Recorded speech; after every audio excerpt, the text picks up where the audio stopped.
నిన్నటి నుండి సోషల్ మీడియాలో ఎక్స్ హ్యాండిల్స్లో ట్రెండ్ అవుతున్న పేరు సిరియా. అసలు సిరియాలో ఏం జరుగుతోంది అనే విషయాలు తెలియాలి అంటే మ్యాప్స్ లోపలికి వెళ్ళాలి. ఈ మ్యాప్లో కనిపిస్తున్న దేశం పేరు సిరియా. ఇది ఇజ్రాయెల్, జోర్డాన్, లెబనాన్, టర్కీతో బార్డర్ను షేర్ చేసుకుంటుంది. బుధవారం రోజు ఇక్కడ మ్యాప్లో సిరియా యొక్క తూర్పు వైపున టర్కీ దేశం యొక్క బార్డర్ గుండా వందల సంఖ్యలో రెబల్స్ సిరియా చేరుకున్నారు. ఇక్కడ రెబల్స్ అంటే తిరుగుబాటుదారులు అని అర్థం.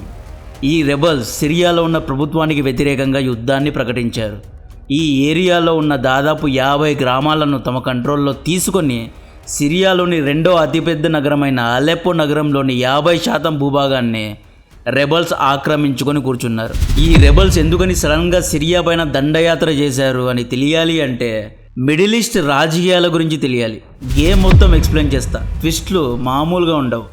వీడియో రీచ్ కోసం దయచేసి లైక్ అండ్ సబ్స్క్రైబ్ చేయండి. రెబల్స్ సిరియా పైన బుధవారమే ఎందుకు అటాక్ చేశారు అంటే లాస్ట్ బుధవారం రోజు ఇజ్రాయెల్, లెబనాన్ మధ్య సీజ్ ఫైర్ జరిగిందండి. అంటే సంధి జరిగింది. అక్టోబర్ 8, 2023 నుండి ఇజ్రాయెల్ మరియు లెబనాన్లో ఉన్న ఇరాన్ సపోర్ట్ చేస్తున్న షియా కమ్యూనిటీకి చెందిన హెజ్బుల్లా మధ్య జరిగిన యుద్ధానికి బుధవారం రోజు సీజ్ ఫైర్ జరిగింది. ఈ సీజ్ ఫైర్ గాజాకు లేదా ఇరాన్కు వర్తించదు. కేవలం లెబనాన్తో సంధి జరిగింది. ఈ సీజ్ ఫైర్ కంటే ముందు లెబనాన్లో ఉన్న హెజ్బుల్లా బలహీనపడింది. మనకు తెలుసు కదా, హెజ్బుల్లా టాప్ లీడర్స్ ఎవ్వరూ లేరు. పేజర్ అటాక్స్ ద్వారా దాదాపు 3000 మంది హెజ్బుల్లా ఫైటర్స్, కమాండర్స్ వికలాంగులయ్యారు. హెజ్బుల్లా ఇంతకు ముందు కంటే వీక్ అయింది. ఇది వాస్తవం. ఈ ఛాన్స్ చూసుకొని రెబల్స్ అదే రోజు అటాక్ చేశారు. ఇప్పుడు హెజ్బుల్లాకు రెబల్స్కు మధ్య లింక్ ఏంటి అనే డౌట్స్ వచ్చాయా? లింక్ ఏంటి అంటే హెజ్బుల్లా షియా సెక్షన్కు చెందిన సంస్థ. సిరియా పైన బుధవారం రోజు అటాక్ చేసిన రెబల్స్ సున్నీ గ్రూప్కు చెందినవారు. ఇది గుర్తుపెట్టుకోండి. మళ్ళీ డిస్కస్ చేద్దాం. ఈ రోజు Iran media, Iran Twitter handles అందరూ టర్కీ ప్రెసిడెంట్ అయిన ఎర్దోగాన్ను చెడామడా తిడుతున్నారు. ఎర్దోగాన్ ఒక నమ్మక ద్రోహి, గుంటనక్క అంటున్నారు. ఇక్కడ ఇరాన్ షియా గ్రూప్కు సపోర్ట్ చేస్తుంది, టర్కీ సున్నీ గ్రూప్కు సపోర్ట్ చేస్తుంది. ఇది కూడా గుర్తుపెట్టుకోండి. తర్వాత డిస్కస్ చేద్దాం. ముస్లిమ్స్లో ఎన్నో కులాలు ఉన్నాయి. అందులో ముఖ్యమైనవి సున్నీ అండ్ షియా. సున్నీ ముస్లిం సమూహానికి సౌదీ అరేబియా నాయకత్వాన్ని వహిస్తుంది. షియా సమూహానికి ఇరాన్ నాయకత్వాన్ని వహిస్తుంది. ఈ విషయాలు ఆల్రెడీ చాలా సార్లు ఎక్స్ప్లెయిన్ చేశా. ఇంకా మీకు డీటెయిల్గా మొహమ్మద్ ప్రవక్త గురించి, అలీ ప్రవక్త గురించి, సున్నీ షియా మధ్య ఉన్న డిఫరెన్సెస్ గురించి తెలియాలంటే కింద ఉన్న వీడియో లింక్ క్లిక్ చేసి చూడండి. ఇప్పుడు సీన్ 2011కు కట్ చేస్తా. 2011లో సిరియాకు బషర్ అల్ అసద్ ప్రెసిడెంట్గా ఉండేవాడు. ప్రెసిడెంట్ అంటే నియంత పాలన చేసేవాడు. సిరియాలో ఎన్నికలు జరిగేవి కావు, డిక్టేటర్షిప్ ఉండేది. ఇయర్ 2011లో మిడిల్ ఈస్ట్లో అరబ్ వసంతం వచ్చింది. అందులో భాగంగా సిరియాలో ఉన్న కొంతమంది సున్నీ విప్లవకారులు అంటే రెబల్స్ ఒక గ్రూప్గా ఫామ్ అయ్యి నియంత బషర్ అల్ అసద్ ప్రభుత్వానికి వ్యతిరేకంగా తిరుగుబాటు చేశారు. ఈ బషర్ అల్ అసద్ అల్వైతి అనబడే షియా ముస్లిం కమ్యూనిటీకు చెందినవాడు. ఈ రెబల్స్కు Saudi Arabia, UAE, Turkey support చేస్తే బషర్ అల్ అసద్కు ఇరాన్ సపోర్ట్ చేసేది. ఇంకా ఈ పంచాయతీలో పెద్ద మనుషులు దూరాలి కదా, అదే మన పెద్ద మనుషులు. ఈ పంచాయతీ తేల్చడానికి అమెరికా, రష్యా పెద్ద మనుషులు రంగంలో దిగారు. అమెరికా ఆబ్వియస్గా సౌదీ, యుఏఈ, సున్నీ దేశాలకే సపోర్ట్ చేస్తుంది. ఎందుకంటే సౌదీ, యుఏఈ, ఖతార్లో అమెరికా యొక్క ఇన్వెస్ట్మెంట్స్ ఉన్నాయి కాబట్టి. సో అమెరికా రెబల్ గ్రూప్కు సపోర్ట్ చేసింది. అమెరికాకు అపోజిషన్ పార్టీకు రష్యా సపోర్ట్ చేయడమే ఆనవాయితీ కదా. సో బ్యాలెన్స్ ఆఫ్ పవర్ను మెయింటైన్ చేయడానికి బషర్ అల్ అసద్కు రష్యా సపోర్ట్ చేసింది. ఇప్పుడు ఇరాన్ పెంచి పోషించిన హెజ్బుల్లా కూడా బషర్ అల్ అసద్కి సపోర్ట్ చేసింది. హెజ్బుల్లా శత్రువు ఇజ్రాయెల్ ఎవరికి సపోర్ట్ చేసి ఉంటుంది? ఆబ్వియస్గా ఇజ్రాయెల్ రెబల్స్ గ్రూప్కే సపోర్ట్ చేసింది. సో ఈ రెండు గ్రూప్స్ 2014 వరకు కొట్టుకున్నారు.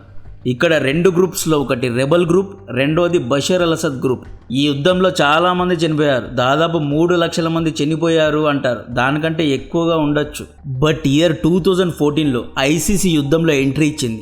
ఐసిస్ రెబల్స్ తరపున బ్యాటింగ్ చేసింది. అంటే రెబల్స్కు సపోర్ట్ చేసింది అనమాట. ఓవర్ ద పీరియడ్ ఆఫ్ టైంలో సిరియాలో ఐసిస్ పవర్ఫుల్గా మారిపోయింది. ఎంతలా పవర్ఫుల్ అయింది అంటే అసద్ గ్రూప్ రెబల్ గ్రూప్ కంటే ఐసిస్ సిరియా మొత్తాన్ని స్వీప్ చేసి పడేసింది. ఎక్కడ సిరియా మొత్తం ఐసిస్ కంట్రోల్లో వెళ్ళిపోతుందని అమెరికా మరియు అసద్ గ్రూప్ కలిసి అంటే అమెరికన్ ఫోర్సెస్, ఇరాన్ యొక్క కుడ్స్ ఫోర్సెస్, హెజ్బుల్లా వీళ్ళందరూ కలిసి ఐసిస్తో యుద్ధం చేశారు. చాలా ట్విస్టులు ఉంటాయి, జాగ్రత్తగా వినండి. ఎందుకంటే ఐసిస్ అనేది ఉగ్రవాద సంస్థ కాబట్టి. ఆల్రెడీ ఐసిస్ ఇరాక్ను కంట్రోల్ చేసింది. సిరియా కూడా ఐసిస్ చెంతకు వెళ్ళిపోతే ఇక మిడిల్ ఈస్ట్ మొత్తం అన్స్టేబుల్ అవుతుంది కాబట్టే అమెరికా అసద్ గురించి పక్కన పెట్టి ఐసిస్ మీద పడింది. అండ్ అమెరికా కుర్దిష్ ఫోర్సెస్ను కూడా తమ వైపు పెట్టుకొని ఐసిస్కు వ్యతిరేకంగా యుద్ధం చేసి ఐసిస్ మొత్తాన్ని సమూలంగా నాశనం చేశారు. అగైన్ ఈ కుర్దిష్ జాతి వారు ఎవరు, వీళ్ళెందుకు యుద్ధంలో దూరారు అంటే కుర్దిష్ అనేది ముస్లిమ్స్లో ఇంకొక కులం పేరు. వీళ్ళు సిరియా యొక్క ఈ 2 ఏరియాస్ను సపరేట్ దేశంగా చేయాలి అని డిమాండ్ చేస్తున్నారు. అంటే ఎలాగైతే ఖాళిస్తానీలో పంజాబ్ను సపరేట్ దేశంగా చేయాలి అని డిమాండ్ చేస్తున్నారో సేమ్ అలాగే డిమాండ్ చేస్తున్నారు. దీనికి అసాద్ ప్రభుత్వం ఒప్పుకోవడం లేదు కాబట్టి రెబల్ గ్రూప్తో వీళ్ళు చేరారు. ఈ ప్రాసెస్లో అమెరికా వీళ్ళను ఐసిస్కు వ్యతిరేకంగా వాడుకుంది అన్నమాట. సో కుర్దిష్ ఫైటర్స్ కూడా రెబల్ గ్రూప్కి సపోర్ట్ చేస్తున్నారు. ఇక్కడ రెబల్ గ్రూప్లో చేరే వారందరూ అసద్ను గద్దె నుండి దింపాలి అని చూస్తున్నారు. ఇరాన్, హెజ్బుల్లా, రష్యా దమ్ముంటే అసాద్ను గద్దె నుండి దింపండి అని ఛాలెంజ్ చేస్తున్నారు. ఈ గేమ్ మొత్తం బషర్ అల్ అసద్ భాయ్ కుర్చీ కోసమే జరుగుతోంది. సో కట్ చేస్తే ఇయర్ 2015 డిసెంబర్ వరకు రష్యా బషర్ అల్ అసద్కు అండగా ఉండేది. కానీ రష్యన్ ఆర్మీ ఫిజికల్గా యుద్ధ భూమిలో దిగలేదు. కానీ 2016లో రష్యా యుద్ధ విమానాలు రంగంలో దిగి రెబల్స్ యొక్క మిలిటరీ పోస్టులను ధ్వంసం చేశాయి. అసద్ ప్రభుత్వానికి, అసద్ సైన్యానికి విజయాన్ని సాధించి పెట్టాయి. విజయం అంటే పూర్తి విజయం కాదు, పార్షియల్ విక్టరీ అనమాట. అంటే 80% సిరియా అసద్ కంట్రోల్లో ఉంటే స్టిల్ 20% సిరియా రెబల్స్ కంట్రోల్లో ఉండేది అనమాట. ఇయర్ 2020లో రెబల్స్ గ్రూప్లో ఉన్న టర్కీ రష్యాతో సంధి చేసుకుంది. సింపుల్గా చెప్పాలి అంటే 2017 తర్వాత సిరియాలో శాంతి నెలకొంది అనమాట. ఇప్పుడు ఇయర్ 2024 నవంబర్ 5కు వద్దాం. ట్రంప్ గెలిచాడు. ట్రంప్ విజయం తర్వాత జో బైడెన్ వెళ్తూ పుతిన్కు రిటర్న్ గిఫ్ట్ ఇవ్వాలి అని యుక్రెయిన్లో యుద్ధాన్ని రేపాడు. దీని గురించి ఆల్రెడీ వీడియోస్ చేశాం. ఇప్పుడు యుక్రెయిన్ రష్యా మధ్య ఇష్యూ నడుస్తోంది. జో బైడెన్ ఇజ్రాయెల్ లెబనాన్ మధ్య సంధి చేయించాడు. స్వయానా జో బైడెనే ముందుకు వచ్చి అగ్రిమెంట్ కూడా చేశాడు. సో ఈ సంధి చేసే ముందు లెబనాన్లో హెజ్బుల్లా బలహీనపడింది. ఇరాన్ కూడా వెనక్కి తగ్గింది. ఎందుకంటే జియోపొలిటికల్గా ఇరాన్ ఇప్పుడు ఏమైనా చిన్న తప్పు చేస్తే ఇరాన్ని వేయడానికి రెడీగా ఇజ్రాయెల్ ఉంది.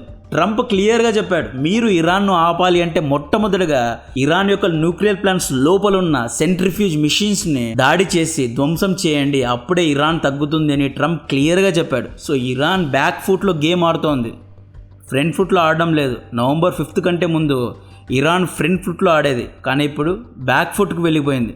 సో అసద్కు సపోర్ట్ చేసే ఇరాన్ బ్యాక్ ఫుట్లో ఉంది. నెక్స్ట్ హౌతీ కూడా అసద్కే సపోర్ట్ చేస్తారు. హౌతీ అనేది ఎక్కడో యెమెన్లో ఉంది. హౌతీ ద్వారా తక్షణ సహాయం అయితే అసాద్కు లభించదు.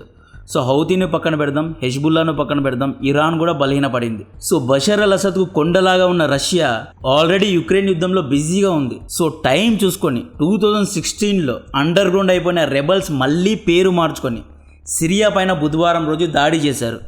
బషర్ అల్ అసద్ను గద్దె నుండి దింపి సిరియాలో ప్రభుత్వాన్ని స్థాపించాలని రెబల్స్ చూస్తున్నారు. ఇది అండి జరిగింది. ఈ రెబల్స్ ఈసారి కొత్తగా పేరు మార్చుకున్నారు. ఆ కొత్త పేరు హయాత్ తహరీర్ అల్ షామ్ అని పేరు పెట్టుకున్నారు. వీళ్ళు యాక్చువల్లీ అల్ ఖైదా యొక్క అఫిలియేటెడ్ సంస్థ. అల్ ఖైదా నుండి విడిపోయి ఇప్పుడు కొత్తగా ఒక సంస్థను స్థాపించారు. ఐడియాలజీ ఒకటే, అఫీషియల్గా అల్ ఖైదాతో కట్ ఆఫ్ చేసుకుంది అంటున్నారు. ఈ ఏదైతే తహీరార్ అల్ షామ్ ఉందో ఇది కూడా ఐసిస్. ఈ గ్రూప్ కు టర్కీ సపోర్ట్ చేస్తోంది. టర్కీ ఎప్పటి నుండో సిరియా యొక్క నార్థన్ పార్ట్ ను కాజేయాలి అని చూస్తోంది. ఆబ్వియస్ గా ఇటువంటి సిచ్యువేషన్ లో ఇజ్రాయెల్ రెబల్స్ కే సపోర్ట్ చేస్తుంది. ఎందుకంటే శత్రువుకు శత్రువు మిత్రుడు కాబట్టి. Turkey, Israel, America, Saudi Arabia, UAE కలిసి కొత్త రెబల్ గ్రూప్ అయిన హయాత్ తహరీర్ అల్ షామ్కు సపోర్ట్ చేసి బషర్ అల్ అసద్ కుంపటి పగలగొట్టాలి అని చూస్తున్నారు. లాస్ట్ న్యూస్ ఏంటి అంటే బషర్ అల్ అసద్కు సపోర్ట్గా రష్యన్ సైన్యం రంగంలో దిగి అలెప్పోలో రెబల్స్ పైన దాడులు చేస్తున్నారు. ఇప్పుడు ఇరాన్ సోషల్ మీడియా తుర్కియా పైన నిప్పులు ఎందుకు కక్కుతోంది అంటే టర్కీ ఒక పక్క ఇస్లాం బాయి అంటూనే యుక్రెయిన్ రష్యా యుద్ధంలో రష్యాకు సపోర్ట్ చేస్తూనే పాలస్తీనా పైన ముసలి కన్నీరు కారుస్తూనే వెనక నుండి అసాద్ రెజిమ్ పైన గడ్డపార విసిరింది. ఇరాన్ ఏమని ఆరోపిస్తోంది అంటే టర్కీ ఇజ్రాయెల్ హమాస్ యుద్ధంలో అంటే యుద్ధ సమయంలో దొంగగా ఇజ్రాయెల్కు స్టీల్ అమ్మింది అని ఆరోపిస్తున్నారు. అజర్బైజాన్ ద్వారా టర్కీ ఇజ్రాయెల్కు ఆయిల్ను అమ్మింది అని ఇరాన్ ఆరోపిస్తోంది. ఇజ్రాయెల్కు అనుకూలంగా ఇంటెలిజెన్స్ ఇచ్చింది అని, మంచి వెపన్స్ను ఇజ్రాయెల్కు సప్లై చేసింది అని, ఇటువంటి ఎన్నో ఆరోపణలు సడన్గా ఇరాన్ టర్కీ పైన చేస్తోంది. ఈ ఆరోపణలు స్వయాన ఇరాన్ అఫీషియల్ మిలిటరీ హ్యాండిలే చేస్తోంది. కావాలంటే ఈ మెసేజ్ చూడండి. ఇప్పుడు మీరే సొంతంగా అనలైజ్ చేయండి, విశ్లేషించుకోండి. హమాస్ ఇజ్రాయెల్ యుద్ధంలో ఎందుకు హమాస్కు టర్కీ సపోర్ట్ చేయలేదు అని, సౌదీ అరేబియా ఎందుకు హమాస్కు సపోర్ట్ చేయలేదు అని, యూఏఈ ఎందుకు సపోర్ట్ చేయలేదు. ఇక్కడ ఈ 3 దేశాలు సున్నీ దేశాలే, హమాస్ కూడా సున్నీ సంస్థే. ఎందుకు సపోర్ట్ చేయలేదు అనేది ఒకసారి ఆలోచించండి. ఎందుకంటే హమాస్కు ఇరాన్ ఫండ్ చేస్తోంది. హమాస్ ఒకవేళ ఇజ్రాయెల్ను పార్షియల్గా ఓడించినా ఇరాన్కు క్రెడిట్ దక్కుతుంది. కాబట్టి ఇలా జరిగితే మిడిల్ ఈస్ట్లో ఇరాన్ పవర్ఫుల్ అవుతుంది కాబట్టే వీళ్ళు హమాస్కు సపోర్ట్ చేయలేదు. సో సిరియాలో నెక్స్ట్ జరగబోయే విషయాలన్నింటినీ అప్డేట్ చేస్తూనే ఉంటాం. ఇటువంటి ఎక్స్క్లూజివ్ కంటెంట్ కోసం, ఇటువంటి ఇన్డెప్త్ అనాలిసిస్ కోసం దయచేసి ఛానల్ను సబ్స్క్రైబ్ చేయండి. మీరు వేరే ఛానల్స్ కూడా చూడండి, కంపేర్ చేయండి. కంటెంట్ నచ్చితేనే సబ్స్క్రైబ్ చేయండి. జై హింద్.